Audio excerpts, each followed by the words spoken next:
Henrik Ibsen Biography. 1828–1906.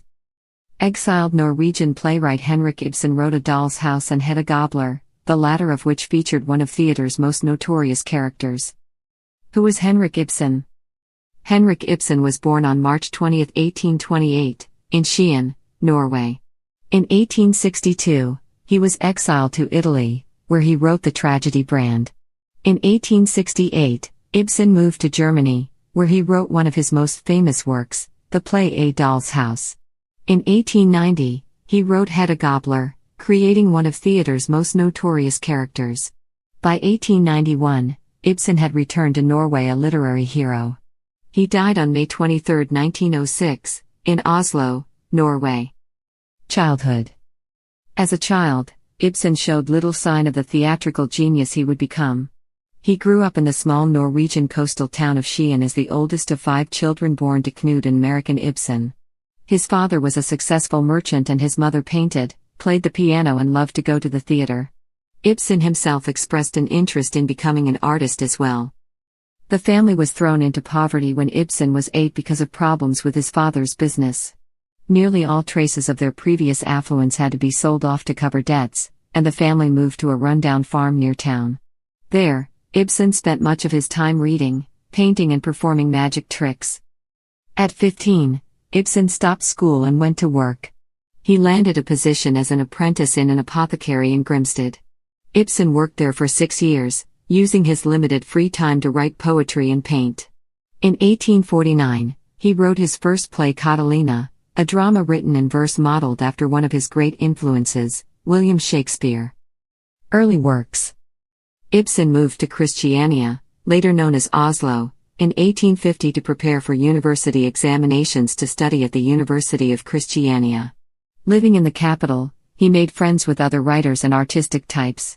One of these friends, Ole Schulerud, paid for the publication of Ibsen's first play Catalina, which failed to get much notice. The following year, Ibsen had a fateful encounter with violinist and theater manager Ole Bull. Bull liked Ibsen and offered him a job as a writer and manager for the Norwegian theater in Bergen. The position proved to be an intense tutorial in all things theatrical and even included traveling abroad to learn more about his craft. In 1857, Ibsen returned to Christiania to run another theater there. This proved to be a frustrating venture for him, with others claiming that he mismanaged the theater and calling for his ouster.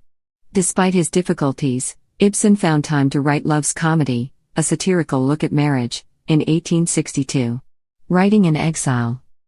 Ibsen left Norway in 1862, eventually settling in Italy for a time. There he wrote Brand, a 5-act tragedy about a clergyman whose feverish devotion to his faith costs him his family and ultimately his life in 1865. The play made him famous in Scandinavia. 2 years later, Ibsen created one of his masterworks, Pierkind. A modern take on Greek epics of the past, the verse play follows the title character on a quest. In 1868, Ibsen moved to Germany. During his time there, he saw his social drama The Pillars of Society first performed in Munich. The play helped launch his career and was soon followed up by one of his most famous works, A Doll's House. This 1879 play set tongues a-wagging throughout Europe for exploration of Nora's struggle with the traditional roles of wife and mother and her own need for self-exploration.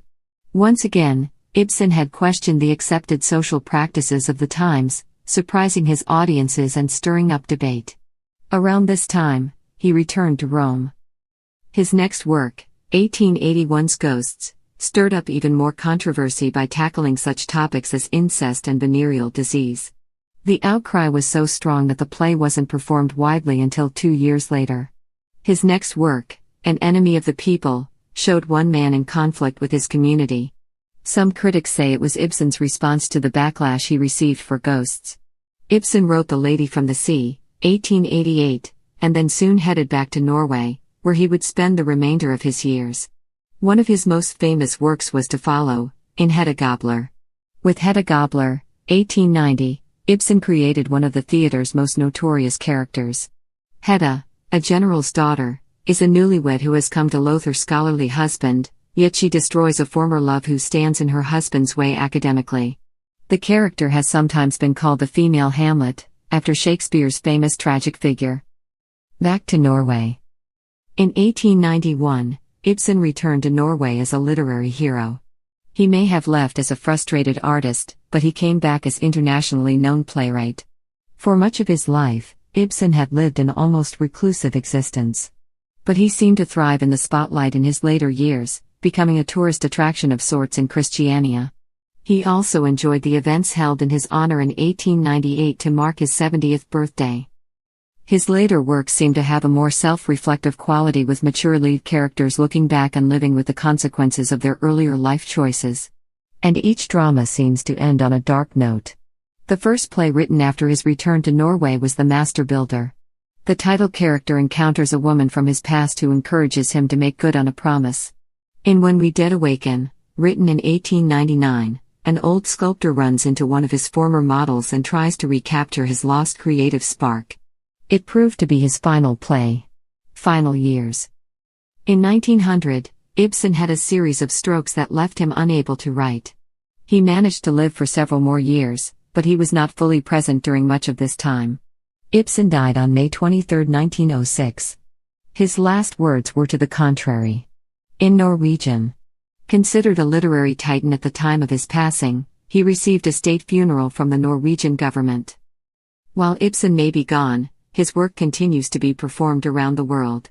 Pierkind, A Doll's House and Hedda Gabler are the most widely produced plays today. Actresses, such as Gillian Anderson and Cate Blanchett, have taken on Ibsen's Nora and Hedda Gabler characters, which are considered to be two of the most demanding theatrical roles ever. In addition to his plays, Ibsen also wrote around 300 poems. Ibsen's works have held up over the years because he tapped into universal themes and explored the human condition in a way unlike any of those before him. Author James Joyce once wrote that Ibsen has provoked more discussion and criticism than of any other living man. To this day, his plays continue to challenge audiences. Personal life. Unlike many other writers and poets, Ibsen had a long and seemingly happy marriage to Susanna Dia Thoresen. The couple wed in 1858 and welcomed their only child, son Sigurd, the following year. Ibsen also had a son from an earlier relationship. He had fathered a child with a maid in 1846 while working as an apprentice. While he provided some financial support, Ibsen never met the boy.